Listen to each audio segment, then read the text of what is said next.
আমি ভুল করে 23-এর ব্যাচে চলে গেছিলাম লাইভে। তোমরা শুনতে পাচ্ছ কিনা, সব ঠিকঠাক আছে কিনা একটু জানাও। দেরি হয়ে গেছে এই জন্য সরি। আজকে অফিস বন্ধ ছিল, চাবি হারা ফেলছিলাম আমি। সব ঠিকঠাক আছে? থ্যাংক ইউ আয়মান বিপ্লব। ফেসবুকে যারা আসছো তারা একটু দ্রুত কমেন্ট করে জানাবা যে তোমরা ঠিকঠাক দেখতে পাচ্ছ কিনা। ওকে,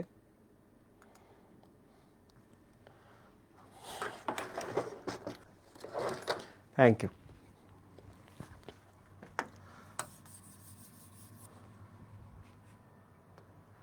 আচ্ছা, আমরা আজকে বোটানি দেখব। বোটানির প্রথম যে কোশ্চেনটা, এটা হলো যে দুইটি কোষের প্রাচীরের কূপের মাধ্যমে সংযোগ স্থাপিত হয়। দেখো, দুইটা পাশাপাশি কোষ, এটা একটা কোষ, এটা একটা কোষ। ওকে, প্রাচীরের কূপের মাধ্যমে, তাহলে প্রাচীর থাকবে এখানে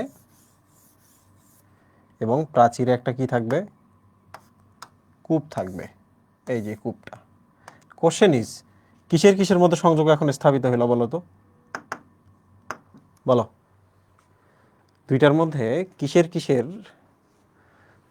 মধ্যে কানেকশন হইল? এইটার এই জায়গাটার নাম সাইটোপ্লাজম, এটার এই জায়গাটার নাম cytoplasm. So this is cytoplasmic connection. Okay, this is cytoplasmic connection. কিন্তু এখান থেকে অতিরিক্ত আমাদের কি পড়তে হবে? দেখো, এই কানেকশনটার নাম কি, এই কানেকশনের নাম কিন্তু পড়তে হবে। দেখি কমেন্টে কারা কারা বলতে পারো এই সাইটোপ্লাজমিক কানেকশনের নাম কি, বলো। সাইটোপ্লাজমিক কানেকশনের নাম কি? সাবাস, সাইটোপ্লাজম, প্লাজম, তাই না? তাহলে প্লাজম, দুইটার সাইটোপ্লাজম থেকে প্লাজম, আর বন্ধনের জন্য বলা হয় ডেজমো। ঠিক আছে, প্লাজমো ডেজমাটা। দেখো, এইটা মানে সাইটোপ্লাজম আর ডেজমা মানে হচ্ছে বন্ধন। দুইটা সাইটোপ্লাজমের মধ্যে বন্ধন। সব দেখো কোশ্চেনটা কিভাবে দিয়েছে। তো এই কোশ্চেনটা হয়েছে কোষ প্রাচীর থেকে। কোষ প্রাচীর থেকে তোমরা কি কি আরেকবার দেখে নিবা, সেটা হলো প্রধান উপাদান। দ্রুত কমেন্ট বক্সে বলো যে কোষ প্রাচীরের প্রধান উপাদান কি। এরপর হচ্ছে মধ্য পর্দার উপাদান কি। 2 নম্বর হচ্ছে প্রাইমারি পর্দার প্রধান উপাদান কি, প্রাইমারি প্রাচীরের প্রধান উপাদান কি। 2 নম্বর হচ্ছে সেকেন্ডারি প্রাচীরের প্রধান উপাদান কি। আর হচ্ছে কোষ প্রাচীরের ক্ষুদ্রতম গাঠনিক একক, ক্ষুদ্রতম গাঠনিক এককের নাম কি। দেখি কারা কারা এটা বলতে পারো। কোষ প্রাচীর টপিকের মধ্যে কিন্তু এগুলো ছিল, খুব ইম্পর্টেন্ট। বলো, এক এক করে বলো। কোষ প্রাচীরের প্রধান উপাদান, এই কোশ্চেনটা আসবে সেলুলোজ, এক কথায় আসবে। ঠিক আছে, তোমরা ব্যাকটেরিয়ার কোষ প্রাচীর কিভাবে তৈরি হয় এটা দেখে নিবা, পেপটিডোগ্লাইকেন। তোমরা ছত্রাকের কোষ প্রাচীর কি দিয়ে তৈরি হয় এটা দেখে নিবা, ছত্রাক শেষে ক আছে, কাইটিন দ্বারা তৈরি হয়। মধ্যপর্দা হচ্ছে পেকটিন, আর কি ছিল বলো তো, ফ্রাগমোপ্লাস্ট, পিপি। মধ্যপর্দা পিপি। প্রাইমারি পর্দা কি, সোহাগ, তাই না? সেকেন্ডারি পর্দা কি, শালি। সো হেয়ার ইজ মধ্যপর্দা পেকটিন, ফ্রাগমোপ্লাস্ট। প্রাইমারি প্রাচীর তৈরি হয় সোহাগ, প্রাইমারি সোহাগ, সেলুলোজ, হেমিসেলুলোজ এবং কি, সেলুলোজ, হেমিসেলুলোজ এবং গ্লাইকোপ্রোটিন দ্বারা। সেকেন্ডারি প্রাচীর তৈরি হয় সেলুলোজ এবং লিগনিন দ্বারা, শালি। আচ্ছা, এইটা অনেকেই পারছো। ক্ষুদ্রতম গাঠনিক এককের নাম হচ্ছে মাইসেলি, ক্ষুদ্রতম গাঠনিক এককের নাম হচ্ছে মাইসেলি। তো তোমরা যদি আমাকে জিজ্ঞেস করো ভাইয়া আপনি যদি কোশ্চেন বানাইতেন আপনি কোন দুটো কোশ্চেন দিতেন, একটু দ্রুত বলেন তো। এই দেখো, সবগুলো অটো আপডেট হয়ে গেছে। আমি যদি কোশ্চেন বানাইতাম আমি দিতাম হচ্ছে প্রধান উপাদান কোনটি, ক্ষুদ্রতম গাঠনিক একক কোনটি, এই কোশ্চেনটাও ডেফিনেটলি আমি দিতাম। আমি আরেকটা কোশ্চেন দিতাম, সেইটা হলো ব্যাকটেরিয়া এবং ব্যাকটেরিয়ার কোষ প্রাচীর কি দ্বারা তৈরি এবং ছত্রাকের কোষ প্রাচীর কি দ্বারা তৈরি। ব্যাকটেরিয়াটা হচ্ছে পেপটিডোগ্লাইকান, ছত্রাকের এই যে ক আছে, ক থেকে কাইটিন। এগুলো আমার পছন্দের প্রশ্ন হতো আমি যদি তোমাদের প্রশ্ন সেট করে দিতাম। শেষ। সেকেন্ড কোশ্চেন, ক্রেবস চক্রের বিক্রিয়াগুলো কোষের কোথায় সংগঠিত হয়, প্লিজ বলো দ্রুত। ক্রেবস চক্রের বিক্রিয়াগুলো কোথায় সংগঠিত হয়?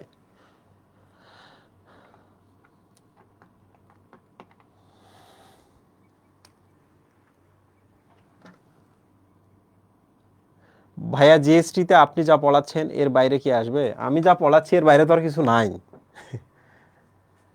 এই ধরনের একবার হতাশামূলক কথাবার্তা বলা যাবে না। আপনি যা পড়াচ্ছেন এর বাইরে কি আসবে? আমি যা পড়াই নাই এটা তোমার উপর ভরসা রাখছি যে তুমি অন্তত সেটা পড়ে নিবা, তাই না? আমরা যে যে জায়গায় পড়াইছি ওই জায়গাগুলো থেকে প্রশ্ন হবে, প্রত্যেকবারে তাই হয়। আচ্ছা, এখানে চলে আসো, ক্রেবস চক্রের বিক্রিয়াগুলো কোথায় হয়? ডেফিনেটলি এটা মাইটোকন্ড্রিয়ায়। কোশ্চেন ইজ মাইটোকন্ড্রিয়া, একবারে তোমাকে স্পেসিফিক কথা বলতে হবে কোন জায়গায়। মাইটোকন্ড্রিয়া ক্রিস্টিতে হয় নাকি ম্যাট্রিক্সে হয় বলো তো? ক্রিস্টিতে না ম্যাট্রিক্সে? সাবাস, ম্যাট্রিক্স। তাহলে আমি তোমাদের এখানে বিভিন্ন ধরনের বিক্রিয়াগুলো খুব দ্রুত একটু বলে দিই যেন তোমরা এটা পড়ে পড়ে ফেলো। দেখো, এটা যদি সেল হয় তাহলে এটা আমরা মাইটোকন্ড্রিয়া ধরি, আর এইটা আমরা হচ্ছে কি ধরবো? Matrix, sorry cristae. তাহলে সাইটোপ্লাজমে হয় গ্লাইকোলাইসিস, ঠিক আছে? আর গ্লাইকোলাইসিস শেষে পাইরুভিক অ্যাসিড উৎপন্ন হয়। পাইরুভিক অ্যাসিড এটা পার করে, এই যে দেখো পাইরুভিক অ্যাসিড এখান থেকে হয় এসিটাইল কো এ, তাই না? তাহলে বলো পাইরুভিক অ্যাসিড থেকে এসিটাইল কো এ কোথায় সৃষ্টি হয়? মাইটোকন্ড্রিয়ার ম্যাট্রিক্সে। এখান থেকে একটা চক্র হয়, এটার নাম কি? ক্রেবস চক্র। কোথায় হয়? মাইটোকন্ড্রিয়াল ম্যাট্রিক্সে। এরপর এখান থেকে NADH2 FADH2 কোথায় যায়? এই যে এখানে ইটিএসে, এটা হয় ক্রিস্টিতে। ক্রিস্টিতে কি হচ্ছে? ইটিএস। তাহলে বলতে পারবা শ্বসনের কোন ধাপটি মাইটোকন্ড্রিয়ায় সংগঠিত হয় না? বলো, এক কথা উত্তর দাও। শ্বসনের কোন ধাপটি মাইটোকন্ড্রিয়ায় হয় না?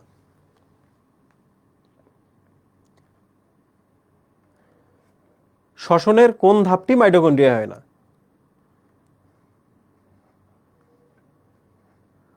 কই, কেউ তো কোনো কথা কও না।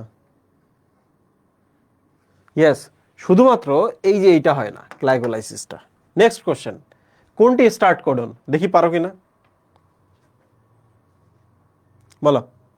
ইয়েস, এটা হলো স্টার্ট কোডন। হ্যাঁ, তো এই কোডন থেকে যদি প্রশ্ন আসে, আমি কি কি প্রশ্ন করতাম? কোডন কয়টি? উত্তর দাও দ্রুত। টোটাল কোডন কয়টি? 2 নম্বর হচ্ছে এমিনো অ্যাসিডের জন্য কোড করে কতটি? এমিনো অ্যাসিডের জন্য কোড করে কতটি কোডন বলো? এটা 64। 3টা স্টপ কোডন, তাহলে 3টা বাদ দিলে 61টা, তাই না? এরপর চলে আসবে স্টার্ট কোডন। স্টার্ট কোডন এটা তো দেওয়াই আছে, AUG। এরপর চলে আসবে স্টপ কোডন,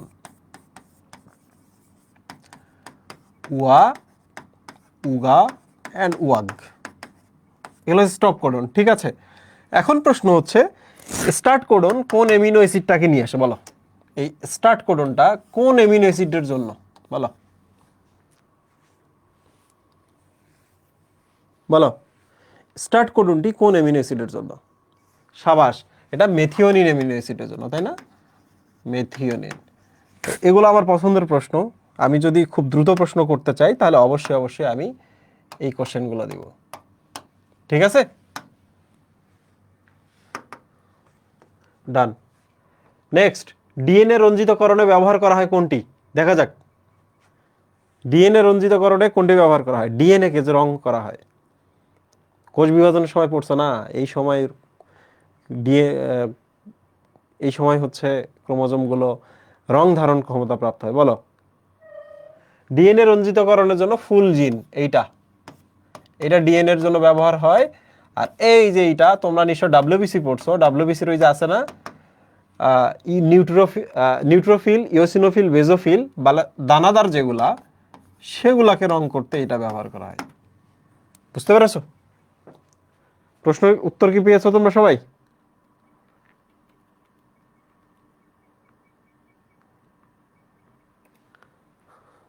ওকে, ভেরি গুড। এই জিনিসটা মনে রাখবা, এইভাবে মনে রাখো, ডিএনএ ফুল, পাগলা, ডিএনএ পাগল, তাহলে ফুল জিন দ্বারা মনে রাখবা। ফুল জিন বানানটা দেখো, ফেউল জেন। ওকে, আর মিথাইলিন ব্লু এইটা হচ্ছে কিসে ব্যবহার করা হয়? ডাব্লিউবিসি। নিশ্চয় তোরা বেজোফিলের নাম শুনেছো, মিথাইলিন ব্লু কিন্তু বেজ, এটা বেজোফিল রং করতে এটা ব্যবহার করা হয়। কিসে? বেজোফিল। এটা বলো, একটি এমআরএনএ এর গঠন মিউটেশনের জন্য ইউজিজি কোডটি, ইউজিএ তে পরিবর্তিত হলে নিম্নের কোনটি ঘটতে পারে? বলো বলো।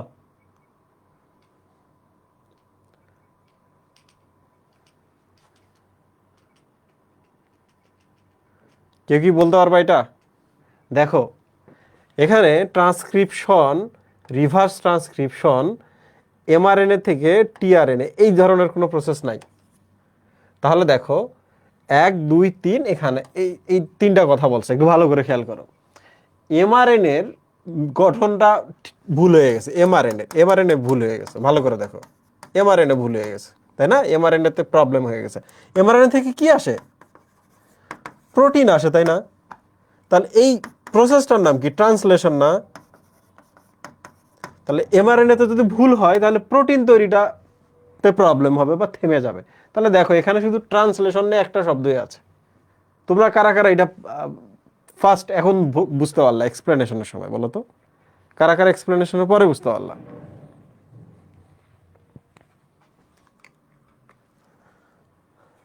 স্বীকার করবে না? আসো এবার পরের কোশ্চেনে। ডিএনএ প্রতিলিপি তৈরির জন্য অত্যাবশ্যকীয় এনজাইম কোনটি? দেখো ভালো করে। ডিএনএ প্রতিলিপি মানে হচ্ছে ডিএনএ থেকে ডিএনএ, দ্যাট ইজ রেপ্লিকেশন। মনে রাখবা এই যে এটার নাম ডিএনএ পলিমারেজ, এটা ছাড়া কোনোভাবেই ডিএনএ থেকে ডিএনএ হবে না, তাই না? তাই তো, রাইট? সো এখান থেকে প্রশ্ন হবে, এখন তোমরা যখন রেপ্লিকেশন পড়বা দয়া করে এখানে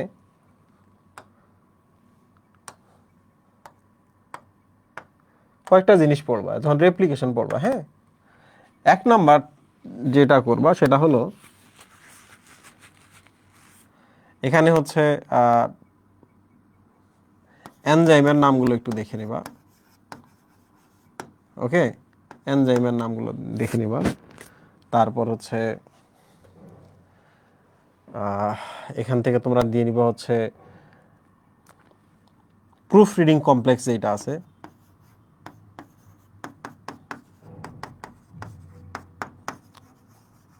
কমপ্লেক্স। আর হচ্ছে ডাইরেকশন দেখে নেবা।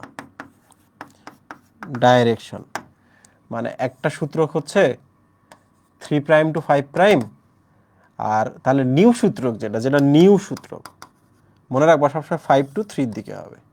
ঠিক আছে, নিউ সূত্রটা 5 থেকে 3 দিকে হবে, এই জিনিসটা মনে রাখবা। তাহলে ডাইরেকশনটা এখানে মনে রাখবা। আশা করছি এটা হলে তোমাদের রেপ্লিকেশন পোরশন থেকে কোশ্চেন কমন পেয়ে যাওয়া। এটা বলো কোনটিকে কোষের প্রোটিন ফ্যাক্টরি বলে? নিচের কোনটিকে কোষের প্রোটিন ফ্যাক্টরি বলে? কই গেল? Protein factory, ribosome. ওকে, তাহলে এবার বলো তো আদি কোষে কোন ধরনের রাইবোজোম থাকে? আদি কোষে, সুকেন্দ্রিক কোষে কোন ধরনের রাইবোজোম থাকে? সুকেন্দ্রিক কোষে। এবার বলো তো রাইবোজোম যে নিজে গঠনের জন্য প্রোটিন এবং আরএনএ ব্যবহার করে, সেই আরএনএটার নাম কি? টিআরএনএ, আরআরএনএ, এমআরএনএ নাকি জিআরএনএ? রাইবোজোমের নিজের শরীরে যে আরএনএ পাওয়া যায়। শিফা, that is call rRNA, ribosomal RNA, তাই না? প্রোটিন অর্ধেক, রাইবোজোমাল আরএনএ অর্ধেক, দুজন মিলে রাইবোজোম গঠন করে, রাইট? এবার বলো রাইবোজোমের তলানি পড়ার হারকে কি দ্বারা প্রকাশ করা হয়? কি দ্বারা, কোন একক দ্বারা প্রকাশ করা হয়?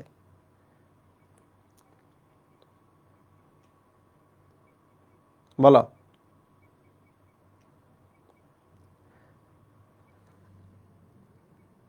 ইস, ভুলে গেছি।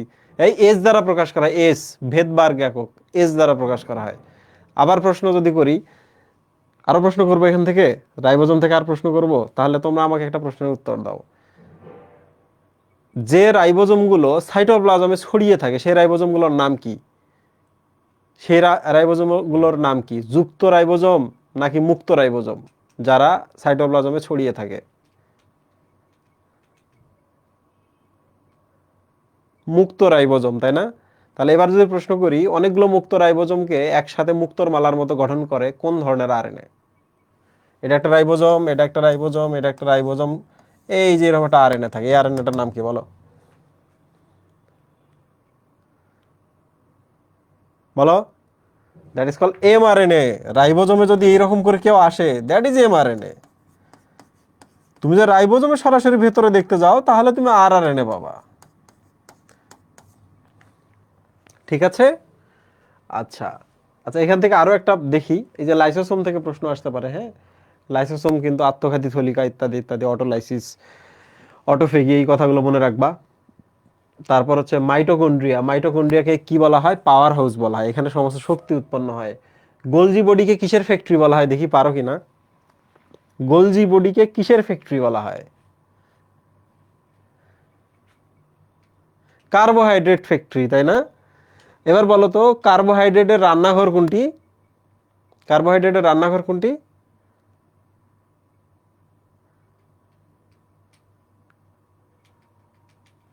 Chloroplast. Chloroplast, not plastid. Chloroplast. Plastid তো অনেক ধরনের, শুধুমাত্র ক্লোরোপ্লাস্টে কার্বোহাইড্রেট তৈরি হয়। পরের প্রশ্ন, কোন ক্ষারটি শুধুমাত্র ডিএনএ তে পাওয়া যায়? অনলি ডিএনএ তে কোনটি পাওয়া যায়? তাহলে ডিএনএ তে কোনটি পাওয়া যায় যেটা আরএনএ তে পাওয়া যায় না, আর আরএনএ তে কোনটি পাওয়া যায় যেটা ডিএনএ তে পাওয়া যায় না? আমরা এইভাবে আগে মনে রাখতাম, রাজশাহী ইউনিভার্সিটি। ঠিক আছে? আর ডিএনএ তে পাওয়া যায় এইটা। ঠিক আছে? থাইমিন। হ্যাঁ, থাইমিন। ওকে। প্লাজমা মেমব্রেন হলো অভেদ্য, ভেদ্য, অর্ধভেদ্য, কোনোটি নয়। প্রশ্নের উত্তর দাও। প্লাজমা মেমব্রেন, মনে রাখবা, এটা যদি প্লাজমা মেমব্রেন হয়, সে কাউকে আসতে দেয়, কাউকে যেতে দেয়, কাউকে আসতে দেয় না, এবং কাউকে বাইর হইতে দেয় না। তাহলে কাউরের জন্য ভেদ্য, কাউরের জন্য অভেদ্য, এই জন্য এটাকে বলে অর্ধভেদ্য। এটার ইংলিশ নাম হচ্ছে semi permeable. Semi permeable. Clear? পরের প্রশ্ন, উদ্ভিদ কোষে কয়টি মাইটোকন্ড্রিয়া থাকে? বলো, উদ্ভিদ কোষে কয়টি মাইটোকন্ড্রিয়া থাকে? এটা একটা ভুয়া প্রশ্ন। এই প্রশ্ন আমি তোমাদের পড়তে বলবো না, ভুলেও এই প্রশ্নগুলো পড়বা না। হ্যাঁ, 300 থেকে 400টির মতো মনে হয় এরকম দেওয়া আছে, একটু দেখে নিও। এটা একটি ভুয়া প্রশ্ন, এই ধরনের প্রশ্ন পড়বা না, পড়ে মরে যাবা না। ঠিক আছে? এই একটা প্রশ্ন ছাড়াও প্রচুর ভালো কাজ করা যাবে। বিশেষ করে যারা প্রশ্ন বানাইতে পারবে না, তারা এই ধরনের প্রশ্নগুলো দিয়ে তোমাদের আটকাই দেবে। কোষ প্রাচীরের ক্ষুদ্রতম একক কোনটি? বলো। কোষ প্রাচীরের ক্ষুদ্রতম একক কোনটি? মাইসেলি, তাই না? কিছুক্ষণ আগে পড়িয়েছি। নিচের কোনটি সেন্ট্রিওলের অংশ নয়? দেখি পারো কিনা। সেন্ট্রিওলের অংশ নয়। নিচের কোনটি সেন্ট্রিওলের অংশ নয়? বুঝছো না? এই যে দেখো, সেন্ট্রিওল যেগুলো, এগুলো পাইপের মতো, বুঝছো? এইরকম পাইপের মতো। সো প্রাচীর আছে 1 2 3, ত্রয়ী অনুনালিকা আছে, এগুলো আবার পরস্পরকে যুক্ত করার জন্য যোজক আছে। ঠিক আছে? প্রাচীর আছে, অনুনালিকা আছে, এগুলোকে আবার যুক্ত করার জন্য লিঙ্কার আছে। টনোপ্লাস্ট নেই। প্রশ্ন হলো, আরেকটা প্রশ্নের উত্তর দাও তো, যে কোষ গহ্বর থেকে যদি 2টা প্রশ্ন হয়, কোষ গহ্বর থেকে যদি প্রশ্ন হয়, মনে রাখবা এটা একটা কোষ গহ্বর। ঠিক আছে? তাহলে বলো তো, এই যে এখানে একটা পর্দা থাকে, এই পর্দাটার নাম কি? টনোপ্লাস্ট না? টনোপ্লাস্ট না? আচ্ছা, তোমাদের আমি একটা প্রশ্ন করি, মেডিকেলে আসছিল এই প্রশ্নটা। মেডিকেলে আসছিল এই প্রশ্নটা, যে কোষের পিএইচ, হ্যাঁ, কোষের পিএইচ রক্ষায় কে হেল্প করে? তোমরা কি জানো এখানে যদি প্রোটন বেশি উৎপন্ন হয়, অ্যাসিড হয়ে গেলে এখানে চলে যায় কোষ গহ্বরে। আবার যদি এখানে প্রোটন ডিক্লাইন করে, আবার এই প্রোটনগুলো সাইটোপ্লাজমে চলে আসে। ঠিক আছে? ওকে। এই প্রশ্নের উত্তর দাও। ডিএনএ এর ডাবল হেলিক্সের প্রতিটি ঘূর্ণনের দূরত্ব কত? মারি ফেলাইছে, মারি ফেলাইছে। বলো।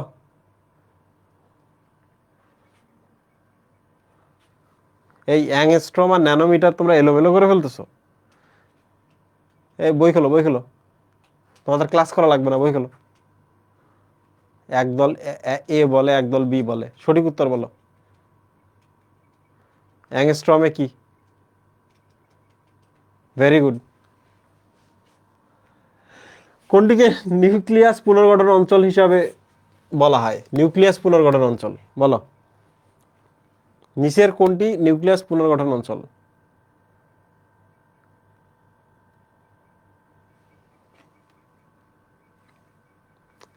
এগুলা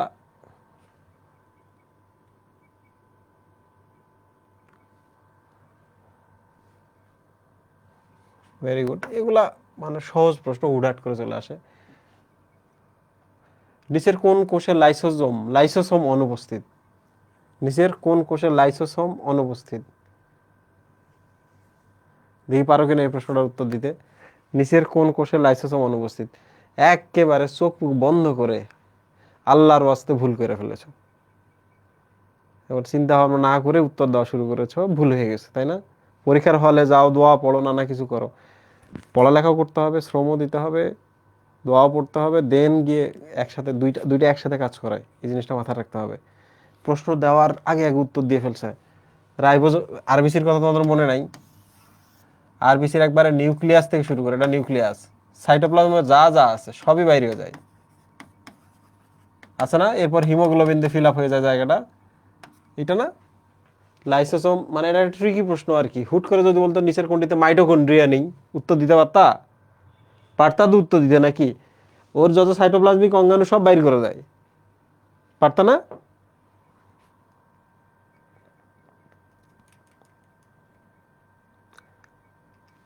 এখন প্রশ্ন হচ্ছে ভাইয়া, ডাব্লিউবিসিতে আছে জানি, লিভার সেলও আছে জানি, কারণ দুই জায়গায় প্রচুর পরিমাণে বিক্রিয়া টিক্রিয়া হয়।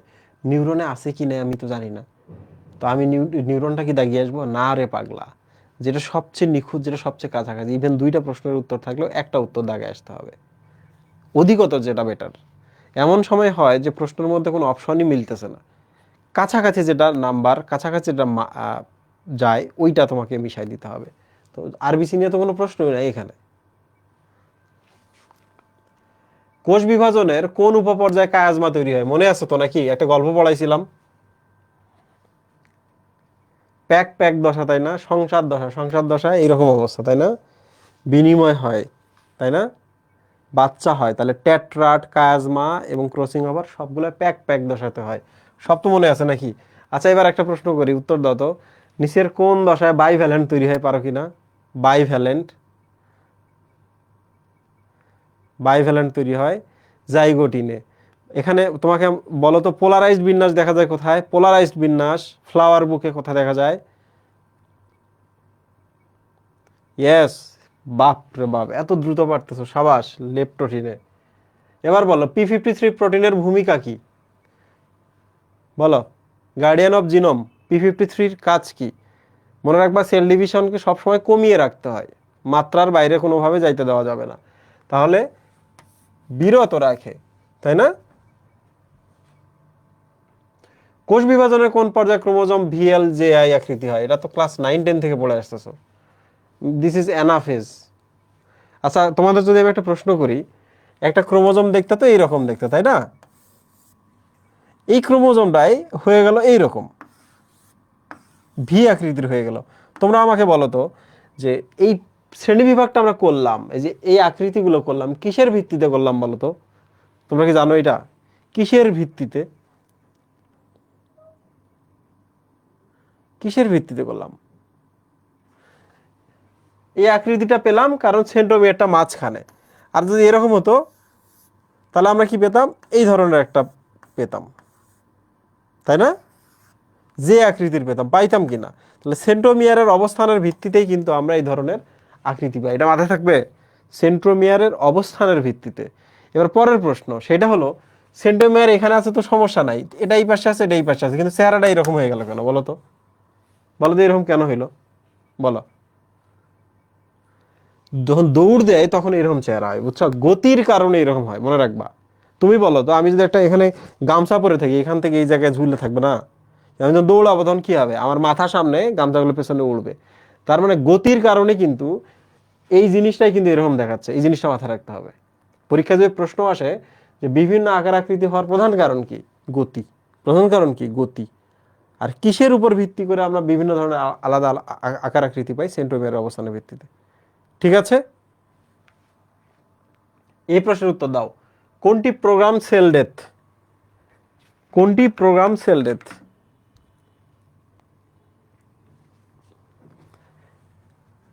প্রোগ্রাম সেল ডেথ এটা ভালো জিনিস, তাই না? এ। আর যেটা ব্যাড যেটা সেটা এন, মানে নেক্রোসিস। এই জিনিস মাথায় রাখবা, এ হচ্ছে ভালো, এন হচ্ছে খারাপ। ক্লিয়ার? বায়োটিক প্রোফেজ একের কোন ধাপে কায়াজমাটা দেখা যায়? আবার বলো, সেম প্রশ্ন আসছে না? সেম প্রশ্ন আবার আসছে না? প্যাক প্যাক দশা তো তিনটা ব্যাপার, সংসার বা প্যাক প্যাক দশায়। একটা হলো টেট্রাট তৈরি হচ্ছে, একটা হচ্ছে কায়াজমা তৈরি হচ্ছে, আর একটা হচ্ছে ক্রসিং ওভার হচ্ছে, তাই না? এই তিনটা ঘটনা ঘটে। প্যাকাইডিন, এই তিনটা সারা জীবন মনে রাখতে হবে। পরের প্রশ্ন, মাইটোসিসের কোন ধাপে সেন্ট্রোমিয়ারের বিভাজন শুরু হয়? শুরু বলছে কিন্তু, একটু চিন্তা ভাবনা করে বলো। শুরু হয় বলছে।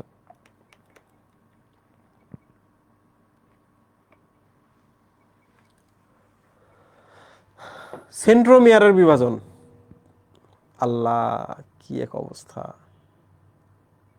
শোনো, ইউজুয়ালি মনে রাখবা কোথায় কোন বিভাজন হয়। প্রোফেজে প্রোফেজে একটা ক্রোমোজোম যদি এইরকম থাকে, এটার হচ্ছে বাহুর বিভাজন হয়, তাই না? এই যে এরকম হয়ে যায় প্রোফেজে।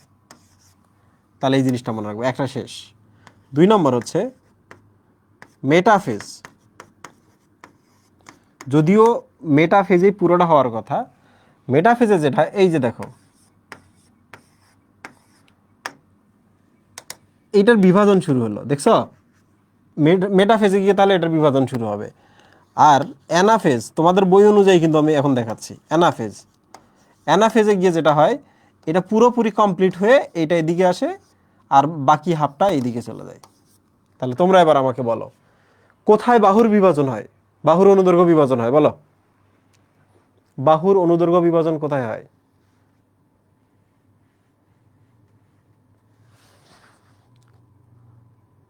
কোনো প্রশ্নের উত্তর নাই।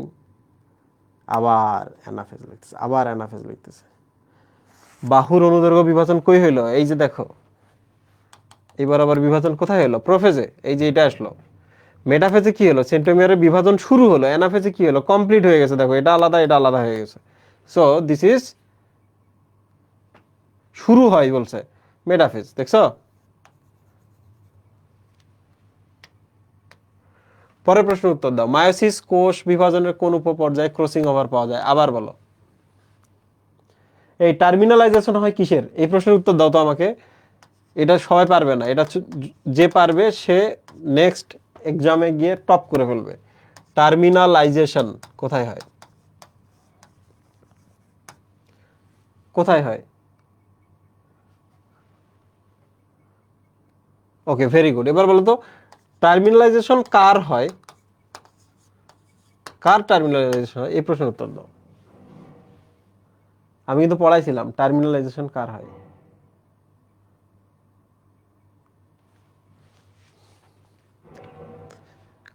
ইয়েস, ওর নাম কি? সুজয় বৈদ্যা। ওকে সুজয়, টার্মিনালাইজেশন হয় কায়াজমার। টার্মিনালাইজেশন কার হয়? কায়াজমার। এই যে এরকম থাকে,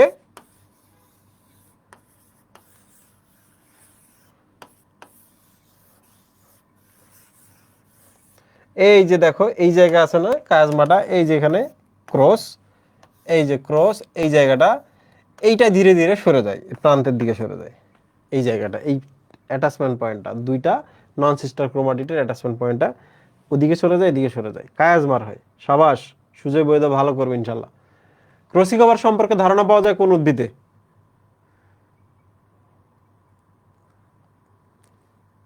ভুট্টা।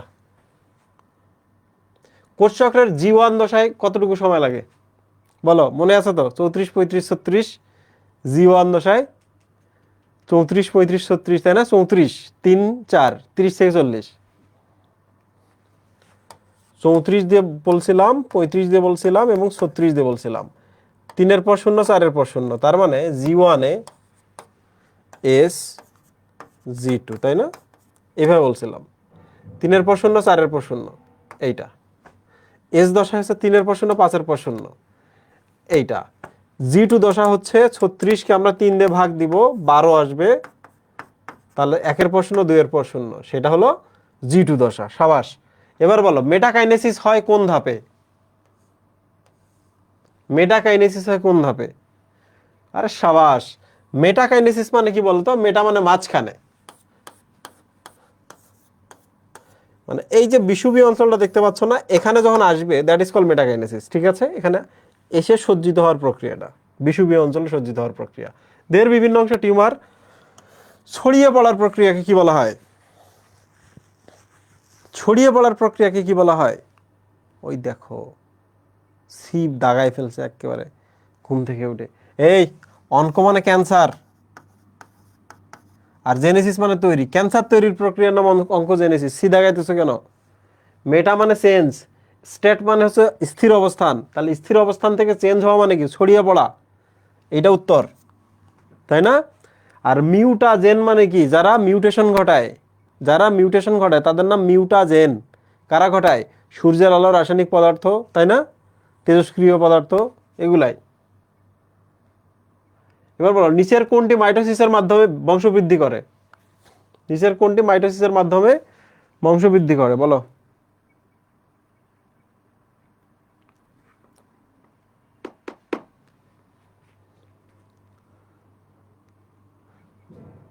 আমার আইডিয়া নাই আর কি এই প্রশ্ন কোত্থেকে দিছে। নিচের কোনটি মাইটোসিসের মাধ্যমে বংশবৃদ্ধি করে? ক্লামাইডোমোনাস।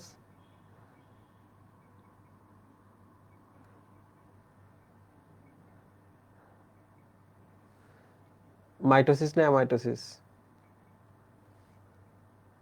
আচ্ছা যাই হোক, এটা বাদ দাও এই প্রশ্ন। এগুলো হচ্ছে দেখো না বংশ পরিচয়বিহীন প্রশ্ন এগুলা।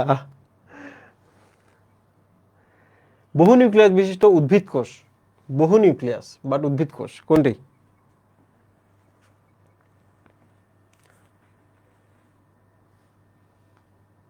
উদ্ভিদ কোষ সিনোসাইটিক, আর এইটা হলো প্রাণী, তাই না? ঠিক কিনা? এই সিনসাইসিয়াম কাদের থাকে জানো? প্লাজমোডিয়ামের সরি প্লাটি হেলমিনথিসের আবরণ, প্লাটি হেলমিনথিস এর আবরণ। আর সিনাপসিস মানে তোমরা সবাই জানো জাইগোটিন উপপর্যায়ে দুইটা হোমোলোগাস ক্রোমোজোম একসাথে হওয়ার প্রক্রিয়া। সিনাপসিস মানে একসাথে হওয়ার প্রক্রিয়া, এটা জাইগোটিনে ঘটে। নিচের কোন দশায় ডিএনএ এর অনুলিপন হয় বলো? ডিএনএ এর অনুলিপন হয়। সাবাস, এস দশা। আচ্ছা এবার প্রশ্নের উত্তর দাও তো, নিচের কোন দশায় কোষ বিভাজনের ডিসিশন হয়? কোন দশায় কোষ বিভাজনের ডিসিশন হয়? G1-এ। কোন দশায়, কোন দশায় প্রয়োজনীয় সকল এটিপি উৎপন্ন হয়? সকল এটিপি।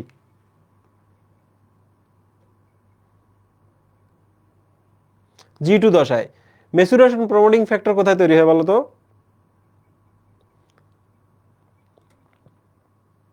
G2 দশা। সাবাস। স্পিন্ডল যন্ত্র তৈরির কাঁচামাল কোথায় তৈরি হয় বলো? G2। মোটামুটি গুরুত্বপূর্ণ সব G2-তে, এসে শুধু একটাই কাজ দেওয়া আছে। এবার একটা কোশ্চেন, এবার তোমাদের জন্য একটা কোশ্চেন, বলো সাইক্লিন এ এর কাজ কি? সাইক্লিন এ এর কাজ কি? এ, সাইক্লিন এ এর কাজ কি?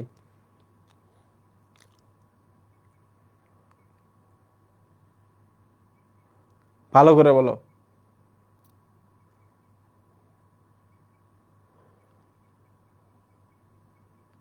সাইক্লিন ই এর কাজ হচ্ছে ইতে অ্যাপ্লিকেশন বা রেপ্লিকেশন, আর সাইক্লিন এতে হচ্ছে অ্যাক্সেলারেশন, তাই না? মনে আছে না? অ্যাক্সেলারেশন, ত্বরান্বিত করা, ত্বরান্বিত করা, মনে আছে তো? ত্বরান্বিত এবং অ্যাক্টিভেট করা, অ্যাক্টিভেশন এবং অ্যাক্সেলারেশন। সাবাস সাবাস সাবাস। মাইটোসিসের কোন পর্যায়ে ক্রোমোজোমের সংখ্যা দ্বিগুণ হয় বলো? ক্রোমোজোমের সংখ্যা দ্বিগুণ কোথায় হয়? তাহলে মনে রাখবা ডিএনএ দ্বিগুণ এস, বাট ক্রোমোজোম দ্বিগুণ হচ্ছে অ্যানাফেজ, অ্যাকচুয়ালি অ্যানাফেজ, অ্যানাফেজ। তোমরা বলো তো সেন্ট্রোমিয়ারটা যদি বিভাজন হয়ে যায় ক্রোমাটিড থেকে, এই যে দেখো এটা ক্রোমাটিড, এখানে কি একটা আছে না, একটা ক্রোমোজোমই তো এরকম অবস্থায় গেছে। এই ক্রোমোজোমটা পরিপূর্ণভাবে ভেঙে গেলে অ্যানাফেজে কি, এই যে একটা, এই একটা, দুইটা দুইটা ক্রোমোজোম পেলাম না আমরা, তাই না? ঠিক আছে। আচ্ছা, বাংলাদেশে প্রাকৃতিকভাবে জন্মানো নগ্নবীজি বৃক্ষ কোনটি? বাংলাদেশে প্রাকৃতিকভাবে জন্মানো নগ্নবীজি বৃক্ষ কোনটি? সাইকাস। জীবন্ত জীবাশ্ম এখানে কোনটি বলো? সাইকাস। চোখ বন্ধ করে দুই তিনটা উত্তর। দিনিশেক ঘটে, দিনিশেক উদ্ভিদের বৈশিষ্ট্য কাদের? দিনিশেক কাদের বৈশিষ্ট্য? এটার আরেকটা কিন্তু নাম আছে। আবৃত মানে কি? গোপন রাখা, ঢেকে রাখা, তাই না? গুপ্তবীজি। এই প্রশ্নের উত্তর দাও, নিচের কোনটি নগ্নবীজি উদ্ভিদ? এই প্রশ্নগুলো যখন দিবে না, তখন একটু করবা, টিচারকে কাছে ডাকবা, ডেকে বলবা যে এই প্রশ্নটি আমার আইকিউ জাজ করার জন্য উপযুক্ত নহে, আমার জন্য কঠিন প্রশ্ন নিয়ে আসেন। এই ধরনের যদি প্রশ্ন তোমাদের দেয়, ঠিক আছে? এই কাজ আবার করবা না পরীক্ষার হলে। কোনটি স্রাবের উদাহরণ বলো তো? স্রাব শব্দের অর্থ হচ্ছে গুল্ম। মনে আছে তো নাকি? উদাহরণ নয়, মনে আছে না? গোলাপি রঙের জবাগুলো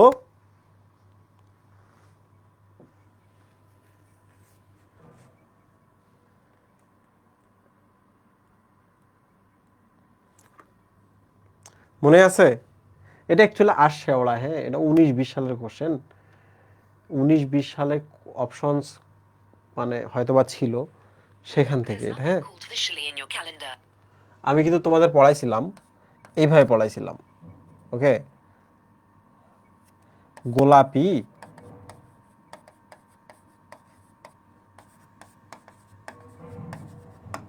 রঙের জবাগুলো, তাই না? গোলাপ, রঙন, জবা, এদেরকে গুল্ম বলা হয়। তাহলে এইটা মিলতেছে, এইটা মিলছে, গন্ধরাজ সম্ভবত বইয়ের মধ্যে ছিল। উত্তর হচ্ছে আরশেওড়া। নিচের কোনটি বহু বর্ষজীবী উদ্ভিদ বলো? নিচের কোনটি বহু বর্ষজীবী উদ্ভিদ?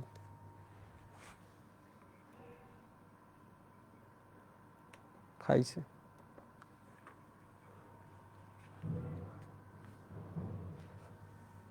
জবা বহু বর্ষজীবী কি? জবা, এটা তো সবাই জানো, বাসার মধ্যে আছে, জানবা। গুপ্তবীজি বা আবৃতবীজি উদ্ভিদের অ্যান্ডোস্পার্ম কোন ধরনের বলো?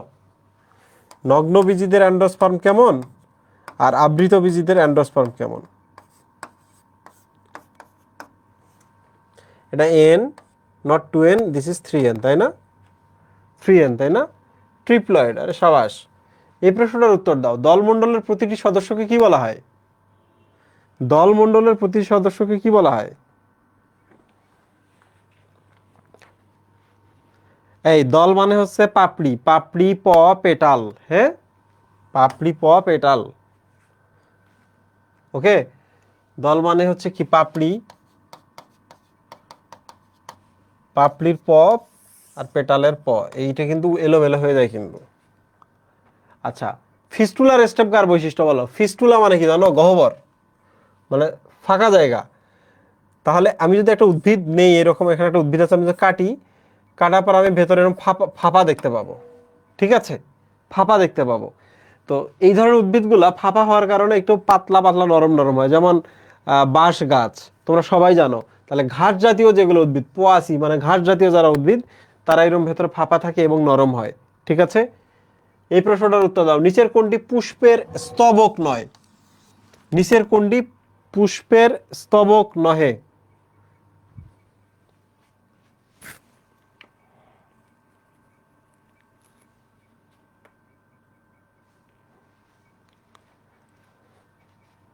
এই যে দেখো, পুষ্পের অনেকগুলো স্তবক আছে, 4-5টা আছে। দেখো, গাইনিসিয়াম মানে হচ্ছে গর্ভ, কি বলে এটাকে? গাইনিসিয়াম মানে কি? গর্ভাশয়। আচ্ছা, ধরলাম মানে ফিমেল পার্ট আর কি। একটা ফুলের কতগুলো স্তবক আছে দেখো, আমি তোমাদের বলি। বৃতি, উপবৃতি আছে, গর্ভাশয় আছে, গাইনিসিয়াম যেটা অ্যান্ড্রিসিয়াম আছে, মানে পুরুষ পার্ট যেটা সেইটা, করলা বা দল আছে, ঠিক আছে। এখানে অ্যাকচুয়ালি ব্র্যাক্ট যেটা আছে এইটা না, ব্র্যাক্টিওল এইটার মধ্যে পড়বে না। তুমি এই পার্টটা ছাড়া একটা ফুল চিন্তা করতে পারো? তুমি আমারে বলো। তোমরা যে গাইনিশিয়া মানে কি বললা, ডি বলতেছো তোমরা। গাইনেশিয়াম মানে হচ্ছে ফিমেল পর্শনটা, একটা ফুলের মধ্যে কি স্ত্রী পর্শন আছে কিনা।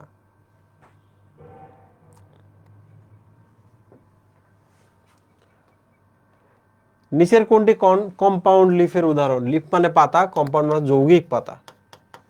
দেখি পারো কিনা। আম গাছের পাতা দেখতে এই যে এইরকম একটা মাত্র এইরকম, তাই না? আম গাছের পাতা। জাম গাছের পাতাও কিন্তু মোটামুটি এই যে এরকম, তাই না? কাঁঠাল গাছের পাতাও কিন্তু এই যে এরকম একটাই এরকম। বাট গোলাপ গাছের পাতা দেখবে এরকম, এখান থেকে বাইরে হয়েছে, এখান থেকে, এখান থেকে, এখান থেকে, তাই না? তাহলে গোলাপটাই কি যৌগিক পাতা না? গোলাপটা হচ্ছে যৌগিক পাতা। কৃষ্ণচূড়ার পুষ্পপত্র বিন্যাস কোন ধরনের? দেখি এটা পারো কিনা। কৃষ্ণচূড়া,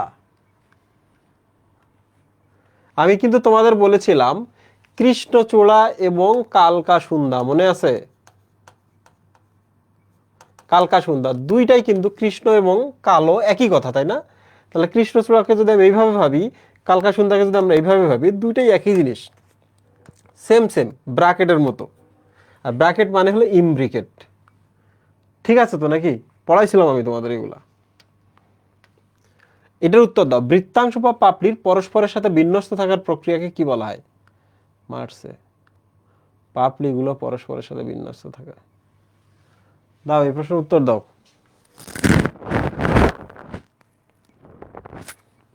তোমাদের আমি বলেছিলাম না, বৃত্তাংশ কিন্তু পাতলা, বৃত্তিগুলা কি পাতলা না?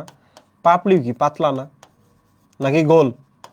তাহলে পাতলা যে কোনো কিছুকেই আমরা পাতা বা পত্র বলি।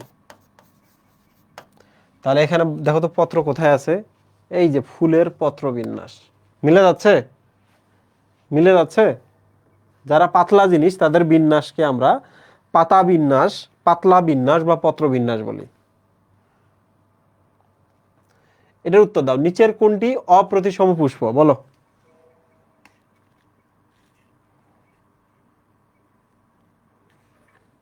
নিচের কোনটি অপ্রতিসম? এটা কিন্তু খুবই একটা দারুণ একটা নাম, কলাবতী। এর মনে রাখবা, এই দুই একটা টপিক আছে যেগুলো একটু দেখে নিতে হয়। কলাবতী অপ্রতিসম, ওকে? অপ্রতিসম ফুল মানে একে তুমি আলাদা আলাদা করে কাটতে পারবে না। কলাবতীর ফুল তোমরা একটু গুগলে দেখে নিবা, দেখলে বুঝতে পারবা এবং মনে থাকবে। জবার পরাগ রেণু দেখতে কেমন? খুব ইম্পর্টেন্ট। জবার পরাগ রেণু দেখতে কেমন?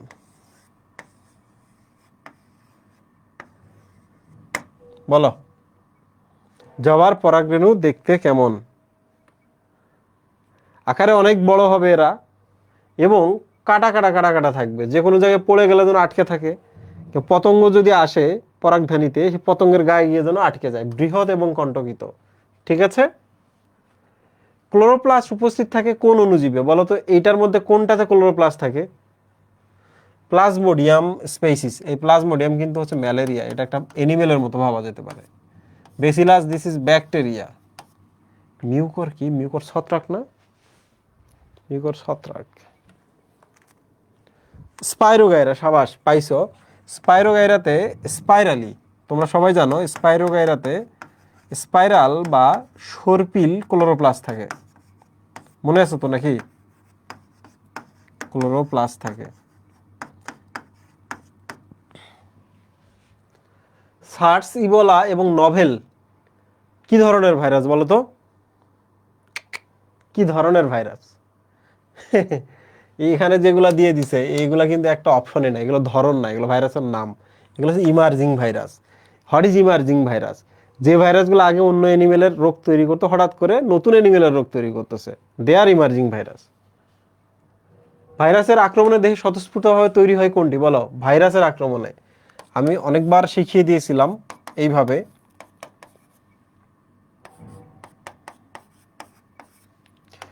নাম দেখলেই পেয়ে যাওয়া। ব্যাকটেরিয়াতে এ আছে এবং ভাইরাসে আই আছে। আইতে হচ্ছে ইন্টারফেরন, আর ব্যাকটেরিয়া হলে কিন্তু অ্যান্টিবায়োটিক কথাটা থাকতো। এইটা বলো, কমা আকৃতির ভাইরাস কোনটি? এইসব নিয়ে কথা বলতে ইচ্ছা করতেছে না, তাই না? কমা আকৃতির ভাইরাস, এই ভিব্রিয় শব্দের অর্থই কিন্তু কমা। চেহারাটাই যে এইরকম কিছুটা, বুঝছো? ভাইরাসটা বা ব্যাকটেরিয়াটা এইরকম কমার মতো।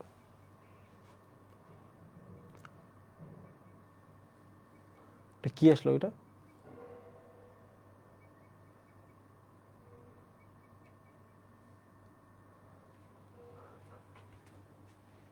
আমি তো তোমার চাইনি। সাবাস। কোন অণুজীবটি সাধারণত অ্যান্টিবায়োটিক প্রস্তুতিতে কাজে লাগে না? অ্যান্টিবায়োটিক প্রস্তুতিতে কোনটা কাজে লাগে না বলো তো?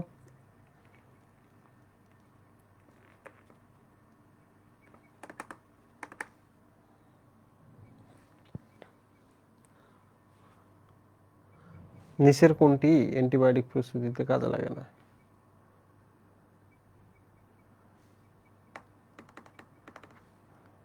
আচ্ছা, এই প্রশ্নের উত্তর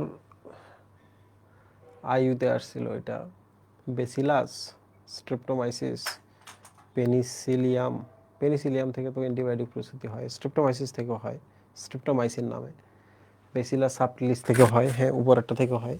এগুলো আমরা পড়ছি। ইকোলাই থেকে হয় না, তাই না? লাস্টেরটা, তাই না?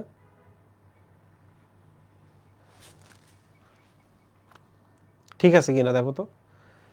বেসিলাস সাবটিলিস থেকে আমরা অ্যান্টিবায়োটিক পাই, স্ট্রেপ্টোমাইসিস থেকেও আমরা অ্যান্টিবায়োটিক পাই, পেনিসিলিয়াম থেকে তো আমরা পেনিসিলিন নামক অ্যান্টিবায়োটিক পাই। কোনটি আরএনএ ভাইরাস নহে বলো? নিচের কোনটি আরএনএ ভাইরাস? ডিএনএ ভাইরাস কোনটি নিচের?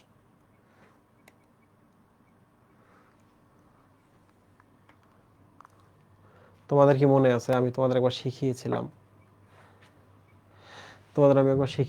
যে ভাইরাসগুলা খুব ভয়ঙ্কর, চোখের সামনে আমরা দেখতে পাই, ভয় লাগে। এই ভাইরাসগুলাই বেসিক্যালি সবগুলো আরএনএ ভাইরাস। ওকে, এইচআইভি খুবই ভয়ঙ্কর আরএনএ ভাইরাস। রেবিস, কুকুর কামড়ালে যেটা হয় জলাতঙ্ক, RNA virus. Tobacco mosaic virus RNA না ডিএনএ ভাইরাস?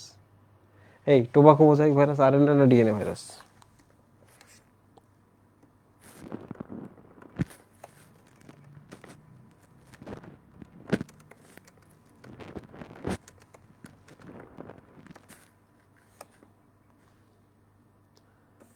সাবাস।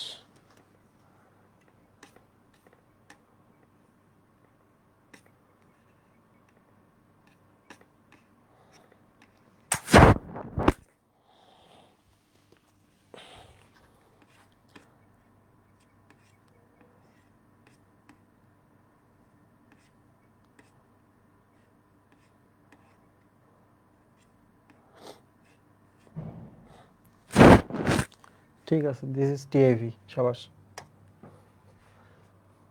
লাইটিক চক্রে ইকুলির দেহে ইকোলির দেহে ব্যাকটেরিওফাজের কোন অংশের অনুপ্রবেশ ঘটে? বলতো এটার উত্তর কি হবে? বলতো এটার উত্তর কি হবে?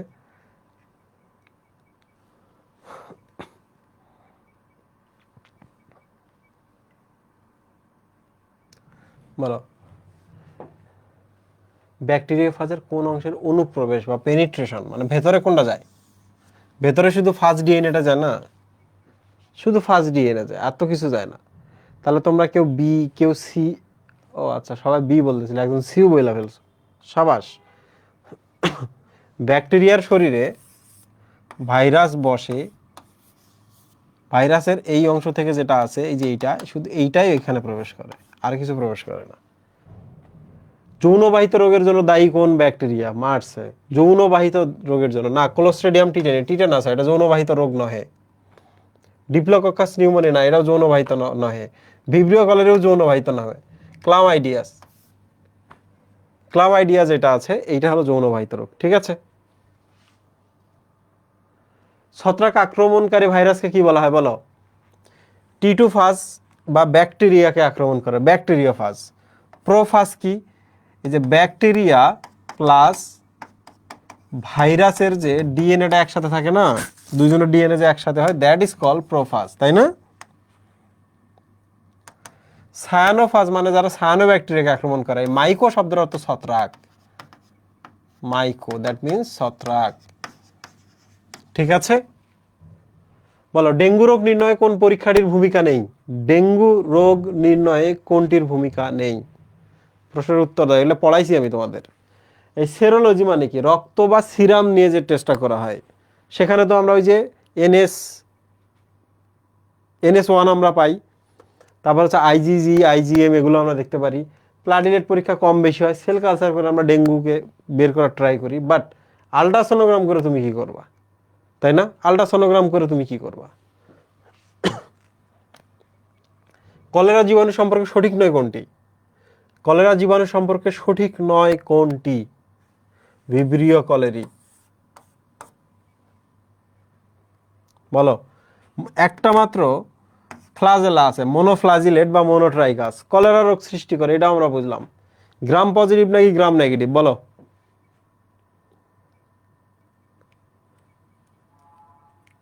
সঠিক নয় কোনটি? কলেরা সম্পর্কে সঠিক নয় কোনটি?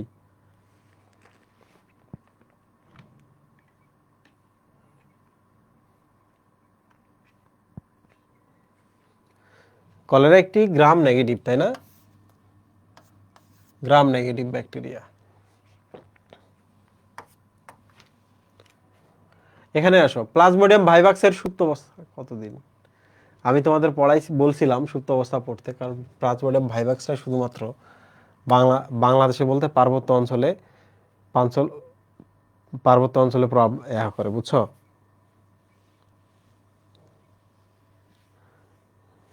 প্লাজমোডিয়াম ভাইভাক্সের সুপ্ত অবস্থাকাল পড়তে হবে, দিস ইজ 12 থেকে 20 দিন। এটা খুব ইম্পর্টেন্ট। হ্যাঁ, ভাই ভাবি এইভাবে আমি আগে মনে রাখতাম, বুঝছো? আমি আগে এইভাবে মনে রাখতাম। দেখো, ভাই আছে না, ভিএ আছে না, ভাই ভা বিশ, আমি এইভাবে মনে রাখতাম, ভাই ভাবি দ্বারা মনে রাখতাম। মনে থাকবে? মনে থাকবে? 12 থেকে 20 দিন। ভাই ভাবি, ভাইতে ভা বি, বিতে 20। গ্রাম পজিটিভ ব্যাকটেরিয়ার পেপটিডোগ্লাইকোল, এই প্রশ্নটা কোত্থেকে আসছে?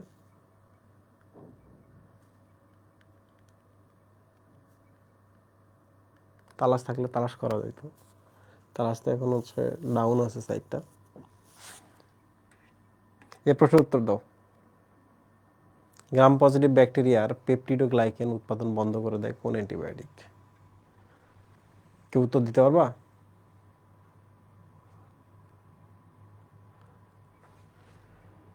আমি পেনিসিলিনের নাম নিয়ে রাখলাম, কারণ বাকিগুলোর নাম নিয়ে বলা নাই, কিন্তু পেনিসিলিন নিয়ে বোটানি বইতে কথা বলা আছে, তোমরা একটু দেখবা এটা। আমি একটু কনফিউশন দিয়ে রাখলাম,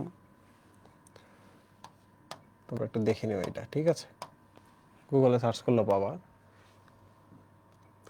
অ্যানোজেনিটাল ক্যান্সার হতে পারে নিচের কোন ভাইরাস দ্বারা? অ্যানোজেনিটাল ক্যান্সার, ঠিক আছে? আচ্ছা, আমি একটু বলে রাখি, অ্যানো মানে হচ্ছে অ্যানাস মানে পায়ুপথ, আর জেনিটাল বলতে বোঝাচ্ছে হচ্ছে যৌন অঙ্গ। আমাদের অনেক ধরনের যৌন অঙ্গ আছে, এর মধ্যে একটা অঙ্গ হচ্ছে জরায়ু, হচ্ছে এটার মধ্যে আমরা জন্ম নেই, এই জরায়ু, ঠিক আছে?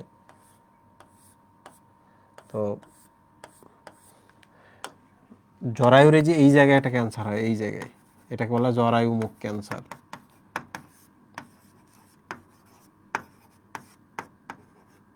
জরায়ু মুখ ক্যান্সার। তো এই জেনিটাল শব্দ দ্বারাই কিন্তু জরায়ুটা বোঝানো হচ্ছে, ঠিক আছে? জরায়ু মুখ ক্যান্সার বা অ্যানোজেনিটাল ক্যান্সার হয় হিউম্যান পেপিলোমা ভাইরাস দ্বারা, ঠিক আছে?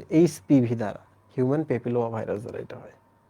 এই প্রশ্নের উত্তর দাও, নিচের কোনটি রেট্রো ভাইরাস? নিচের কোনটি রেট্রো ভাইরাস? খুব সহজ, খুবই সহজ, রেট্রো ভাইরাস। HIV, তাই না? HIV হচ্ছে এর ক্ষেত্রে হচ্ছে RNA থাকে, জিআরএনএ থাকে, জিআরএনএ থেকে DNA হয়, সো দ্যাট ইজ কল্ড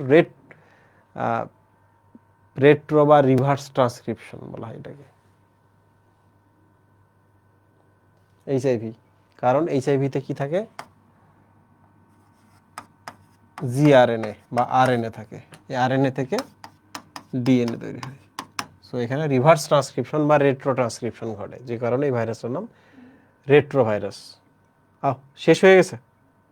তোমরা একটু আমাকে কোশ্চেন করো তো। আজকে আমরা একটু দেরি করে ক্লাস শুরু করতে হয়েছে, আমার অফিস বন্ধ ছিল, বুঝছো? আমি চাবি হারাই ফেলছি, ফলে আরেকজন আসছে। কাহিনী কি হয়েছে দেখো, গল্প করে শেষ করি। প্রথমত আমি তো চাবি হারাই ফেলছি, অফিসে আইসা টের পাইছি, তো আজকে তো কেউ নাই, অফিস বন্ধ, দাঁড়ায় আছি, আমি সবাইরে ফোন দিতেছি, কারা নিকটে আছে। তো একজন বলছে স্যার আমি আছি, এমন দৌড় দিছে সে সাইকেল নিয়ে, এত জোরে আসে, হাঁপাইতে হাঁপাইতে আইসা বললাম আসছো, দরজা খোলো। তো স্যার আসতে তো বলছেন, চাবি তো আনতে বলেন নাই। কি এক বিপদের মধ্যে, হ্যাঁ আইসা আবার আরেকজনের বাসায় গেছে চাবি আনতে। এই জন্য আমার 1 ঘন্টা আজকে সিস্টেম লস হয়েছে। আই এম ভেরি সরি যে তোমাদের সাথে শেষ ক্লাসটা এরকম টাইমিং নিয়ে ইস্যু হয়ে গেল। তো তোমাদের যদি কোনো প্রশ্ন বা কথাবার্তা থাকে, মাইক্রোফোন অন করে দিই, দেখি কথা বলতে পারবা। এখানে কোথায় মাইক্রোফোন আছে?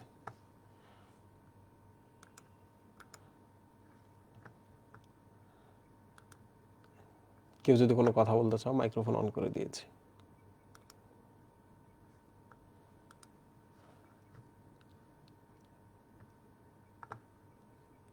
জিএসটিতে সায়েন্সের সিট কয়টা মোট? এগুলো গুগলে সার্চ করলে পেয়ে যাবা। স্যার কম বেশি প্রশ্ন, মাইক্রোফোন ওপেন করে দিয়েছি, চাইলে তোমরা প্রশ্ন করতে পারবা। কিছু কিছু চ্যাপ্টার কখনো ছাড়বা না, বুঝছো? যেমন প্রথম চ্যাপ্টারটা এবং দ্বিতীয় চ্যাপ্টারটা খুব ইম্পর্টেন্ট সব সময়। তাহলে যে কোনো পার্টি শুরু করো, প্রথম এবং দ্বিতীয় চ্যাপ্টারটা তোমার শুরু করতে হবে। যেমন কোষ ও কোষের গঠন এবং কোষ বিভাজন থেকে প্রচুর প্রশ্ন আসে সব সময়। প্রাণীর বিভিন্নতা, শ্রেণীবিন্যাস আর প্রাণীর পরিচিতি থেকে প্রচুর প্রশ্ন আসে। এরপরে বাকি চ্যাপ্টারগুলো, এখন আমরা বোটানিতে বাকি চ্যাপ্টারগুলোর দিকে একটু নজর দিই, দেখি কোথা থেকে সেকেন্ড হাইয়েস্ট প্রশ্ন আসে। তোমরা 3টা চ্যাপ্টারের পরে চিন্তা করতে পারো, নগ্নবীজি, আবৃতবীজি, টিস্যু ও টিস্যুতন্ত্র, আর একটা হলো উদ্ভিদসারী তত্ত্ব। বুঝতে পেরেছো? 5টা চ্যাপ্টারকে আমরা হাইলি ফোকাস দিয়ে দিলাম।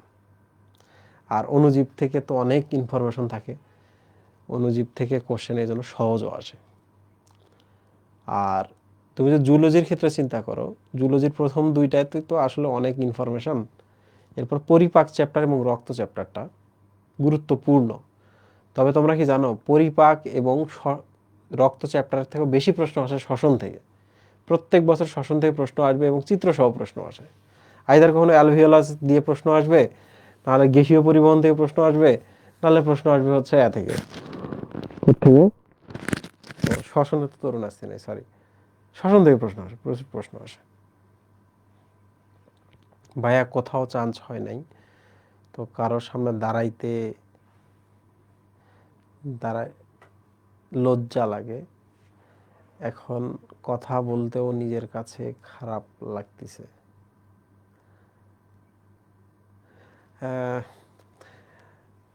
লজ্জার কিছু নাই, বুঝছো? লজ্জার কিছু নাই। তবে একটা জিনিস নিশ্চয়ই বুঝে গেছো তোমরা, যে চান্স না পাইলে তোমাদের হয়তো বা লজ্জা লাগতেছে, কথা বলতে পারতেছে না, তোমাদের থেকে কিন্তু আরো 2জন বেশি ডিপ্রেশনে আছে, খারাপ আছে, সেটা হলো তোমাদের বাবা মারা। তাই না? ঠিক কিনা? মানে তুমি যখন নিজে সাফার করতেছো, তখন তোমার সাফারিংস এর লেভেলটার থেকে গুরুত্বপূর্ণ হচ্ছে তোমার সাথে যদি আর কেউ সাফার করে সেটা গুরুত্বপূর্ণ। তোমার বাবা মা বেশ সাফার করতেছে, তো আমি, তারা তো আমাদের বলতে পারে না, কিন্তু আমরা তো বলতে পারি, তাই না? তারা আমাদের বলতে পারে। তো এই ক্ষেত্রে একটা উপায় হচ্ছে যে এখন পর্যন্ত ভর্তির সুযোগ আছে, এখন পর্যন্ত বিভিন্ন সিট আছে, চেষ্টা করে যাও। আমি যেই মেডিকেলে পড়তাম, আমার মেডিকেলের প্রিন্সিপাল আমার সাথে খুব সুসম্পর্ক ছিল। তোমরা হয়তো বা কখনো বুঝবা না, তুমি একটা ইউনিভার্সিটিতে পড়তেছো, ইউনিভার্সিটি ভিসির সাথে তোমার সুসম্পর্ক আছে, বোঝো ব্যাপারটা। তো সুসম্পর্ক বলতে উনি আমার খুব পছন্দ করতো, কারণ আমি লেখালেখি করতাম। তো উনি আমার একবার একটা কথা বলছিল, উনি আমার একবার এরকম একটা কথা বলছিল যে তুমি মেডিসিন স্পেশালিস্ট, নিউরোলজিস্ট কিংবা হচ্ছে সার্জন হওয়ার জন্য যদি চেষ্টা করো, তাহলে পসিবিলিটিস আছে যে তুমি টপ করতে পারবা না, পসিবিলিটিস আছে তোমার থেকে অন্যরা অনেক টপার আছে। এক্ষেত্রে তুমি কি করবা? এক্ষেত্রে একটা উপায় হচ্ছে যে তুমি যদি আলট্রাসনোগ্রাম, যেটাকে আমরা হচ্ছে সনোলজি বলি, ওকে, বা রেডিওলজি বলা যেতে পারে, তুমি যদি রেডিওলজিতে কেরিয়ার গড়ো, তাহলে তুমি যেন এমন কেরিয়ার গড়ো যে ওই এলাকায় তোমার থেকে ভালো রেডিওলজিস্ট কেউ থাকবে না, যে শুধু X ray, ultrasonogram, CT scan, MRI এই জিনিসগুলো দেখে দেখে হচ্ছে ডায়াগনোসিস করো, বুঝছো? তো তোমরা এখন হয়তোবা তোমাদের ডিইউতে অনেকের প্ল্যান ছিল, আরও অনেক ভার্সিটির অনেক ভালো সাবজেক্টে প্ল্যান ছিল, সামাও হয়নি। তো এখন যে কোনো ইউনিভার্সিটিতে যাও না কেন, যে কোনো ইউনিভার্সিটিতে যাও না কেন, যে সাবজেক্টে পাও না কেন, তুমি মনে করবা যে রাজীব ভাই একটা কথা বলছিল যে যে সাবজেক্টই পাও ওই সাবজেক্টই এমন কেরিয়ার গড়ো, মানে সাবজেক্ট যদি ছোট হয় পসিবিলিটিস হচ্ছে যে তুমি লিড করতে পারবা। ওকে, তুমি খুব সহজেই ওই সাবজেক্টে দেশের সেরা হইতে পারবা, পসিবিলিটিস আছে, এই জিনিসটা মাথায় রাখবা। তো আরেকটা বিষয় যে অনেক বড় বড় ইউনিভার্সিটিতে ফ্রেন্ডরা চান্স পেয়েছে, তো তাদের জন্য শুভকামনা জানাও। কিন্তু একটা জিনিস মনে রাখবা, অনেক বড় বড় জায়গায় তারা চান্স পেয়েছে মানেই ব্যাপারটা এমন না যে তাদের কেরিয়ার হয়ে গেছে। ওখানে গিয়েও তাদের কষ্ট করতে হবে, পড়তে হবে, তাদেরও হতাশা থাকবে, তোমার মতোই তাদেরও হতাশা থাকবে। বাট পসিবিলিটি আছে লং টার্মের তোমরা রেস হবা, লং রেসের তোমরা ঘোড়া হবা। আজ থেকে 5 বছর পর দেখিয়ে দেবো এই ধরনের একটা ব্যাপার যেন ক্রিয়েট হয়, 5 ইয়ার্স পর। আজকে তুমি ওখানে, আমি যেতে পারলাম না, কিন্তু আজ থেকে 5 বছর পর তোমাদের সবার থেকে আমি আইদার ভালো বিজনেস করব, কিন্তু ভালো কিছু ক্রিয়েট করব, ভালো জব করব, কিছু না তো কিছু করে ফেলবো তোমাদের থেকে সেটা। তো এই ধরনের ফিল নিয়েও তোমরা কম্পিট করতে পারো। আর একটা সহজ উপায় হচ্ছে সব কিছু চিন্তা ভাবনা মাথায় তুলে ফেলা। আচ্ছা, সামনে পরীক্ষা আছে, পরীক্ষার প্রিপারেশনে চান্স পেলে ওখানে পড়াশোনা করো, ভালো করবো, একটু এটা হইতে পারে। সো ডিপেন্ডস অন ইউ, তুমি কোনটা চয়েস করবা। হ্যাঁ, আমরা অনেক কিছু করতে পারি না, কিন্তু আমরা চয়েস করতে পারি। সামনে পরীক্ষাটা আছে, এটার জন্য ভালো পড়ালেখা করতে হবে, এই এই চয়েসটা তোমার। ওকে,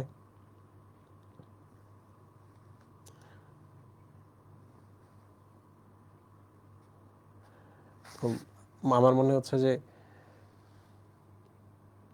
সিস্টেমটা এমন হয়ে গেছে চান্স না পেলে সে ফেলিউর, না ব্যাপারটা এমন না, সিস্টেমটা এমন হয়ে এখনো যায়নি। ব্যাপারটা হচ্ছে তুমি যে এডুকেশন টেকনোলজিতে আছো, এডটেকে আছো, মানে তোমার সারাউন্ডিংসে যারা অনলাইনে তুমি বিভিন্ন পোস্ট ও সব কিছু দেখতেছো, এই সব জায়গায় যেমন আমরা পড়াচ্ছি, তোমার আশেপাশে স্টুডেন্ট আছে, তোমার লাইফটা তো এদেরকে নিয়ে, তাই না? তো কেউ ভালো করতেছে সবাই তাকে সম্মান করতেছে, কেউ খারাপ করতেছে তারা পাত্তা দিচ্ছে না। ব্যাপারটা এমন যে তোমার সারাউন্ডিংসে হয়তোবা যে চান্স পাচ্ছে না ভালো জায়গা, তারা ফেলিউর হিসেবে দেখানো হচ্ছে। হ্যাঁ, সো মানে তুমি লার্জ অ্যাসপেক্টে চিন্তা করলে ব্যাপারটা আসলে এমন না, ব্যাপারটা এমন না, ব্যাপারটা হচ্ছে 5-7 বছর পরে কারা কি করতেছে ওইটার উপর নির্ভর করছে। হ্যাঁ, তো এখন অনেক হতাশার কথা আসবে, আমি পার্সোনালি বলবো লেগে থাকো, আর কোনো উপায় নেই, দাঁতে দাঁত কামড়ে লেগে থাকো কচ্ছপের মতো। কচ্ছপ যদি কোথাও কামড় দেয়, ওর কামড় ছুটানো যায় না, ওর গলা ছিঁড়ে যাবে, তারপরে সে কামড় ছুটানো যায় না। তো কচ্ছপ কামড় দিয়ে পড়ে থাকবে আর কয়েকটা দিন, ঠিক আছে? সেকেন্ড টাইম মার যারা আছো, ডেফিনেটলি তোমাদের টেনশন আছে। তো আমার মনে হচ্ছে আমার কথা এখানেই শেষ করা উচিত। আমার 2টা ক্লাস ছিল, আজকের ক্লাসটা আমরা আরও সুন্দর করে নিতে পারতাম। তো আমি এই জন্য দুঃখ প্রকাশ করছি, একই সাথে তোমাদের জন্য দোয়া করতেছি, ভালো করো সবাই। আল্লাহ হাফেজ।